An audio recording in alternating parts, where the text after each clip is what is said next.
একটা মিথ্যা যদি বারবার বলা হয় তাহলে সেই মিথ্যাটা একসময় সত্যের মতো শোনায়।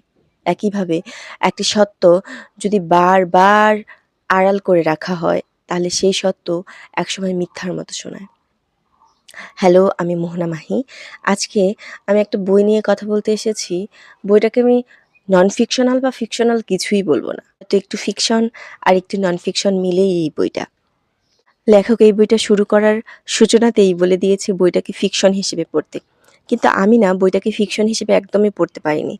কারণ এই বইটা এমন একটা ইতিহাস নিয়ে লেখা, যে ইতিহাস আমরা আসলে সবাই জানি, যা আমাদেরকে জানানো হয়। লেখক এই জানতে দেওয়ার বিপরীতে গিয়ে লিখেছেন এই বইটা। যদি আমি বলি যে ব্যাপারটা এমন, আমরা জানি যে এখন রাত, কিন্তু লেখক বইটাকে দিনের আঙ্গিকে লিখেছেন। কথা বলবো মোহাম্মদ জাহিদ হুসাইনের লেখা দ্য রেড সুলতান নিয়ে। আপনারা হয়তো গেস করে ফেলেছেন দ্য রেড সুলতান তার মানে কোন সুলতানের কথা বলা হচ্ছে। আব্দুল হামিদকে রেড সুলতান মূলত বলতো ব্রিটিশরা। আমাদেরকে আব্দুল হামিদকে দেখিয়েছেন যে যিনি তার জাতির সাথে বেইমানি করেছেন, যিনি তার জাতির মানুষকে নির্বিচারে খুন করেছেন, যিনি স্বৈরাচার ছিলেন, যিনি ক্ষমতার লোভে নিজ স্বজাতির কথাও চিন্তা করেননি। আসলে কি তাই ছিল? আমরা এখনো দেখি যে পশ্চিমারা আমাদেরকে যা দেখাতে চায় আমরা সেই চোখেই দেখতে পাই।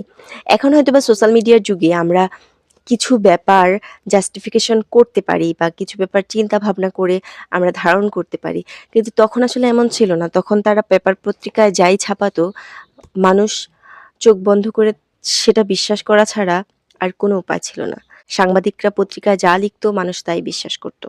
এখন যখন আমরা যাচাই বাছাই করার সুযোগ পাচ্ছি তখন কিন্তু এমন হচ্ছে না। এই জন্যই তো যখন ২৪-এ শেখ হাসিনার পতন হলো তখন আমরা তাকে স্বৈরাচার হিসেবেই পতন ঘটিয়েছিলাম। পেপার পত্রিকায় যতই তাকে মানবতার মা বলা হোক, আমরা সেটা বিশ্বাস করিনি। আমি কোনো স্পয়লার দিব না। আমি শুধু বলবো যে যারা সবসময় ফিকশন পড়েন, তাদের আসলে নন ফিকশন পড়ার খুব একটা আগ্রহ হয় না, তারা এই বইটা পড়বেন। ব্রিটিশরা আমাদের চোখে উনাকে যেভাবে ভিলেন হিসেবে দেখিয়েছেন, উনি আসলে সেই গল্পের কোনো ভিলেন ছিলেন না। রেড সুলতানের শুরু হয় ঢাকা বিশ্ববিদ্যালয়ের ইতিহাস বিভাগের প্রধান প্রফেসর কানিস ফাতেমার কাছে একটা থিসিস পেপার আসে। যেই থিসিস পেপারে সুলতান আব্দুল হামিদ সম্পর্কে এমন কিছু কথা লেখা হয় যেই কথাগুলো প্রচলিত ধারণার বাইরে গিয়ে কেউ লিখেছে। ঘটনার ঘনঘটায় সেই থিসিস পেপার যে লিখেছেন সেই লেখকের আবির্ভাব হয় গল্পে, যিনি একের পর এক বিস্তারিত বর্ণনায় সুলতান আব্দুল হামিদ খানের কথা বলতে থাকেন কানিজ ফাতেমাকে।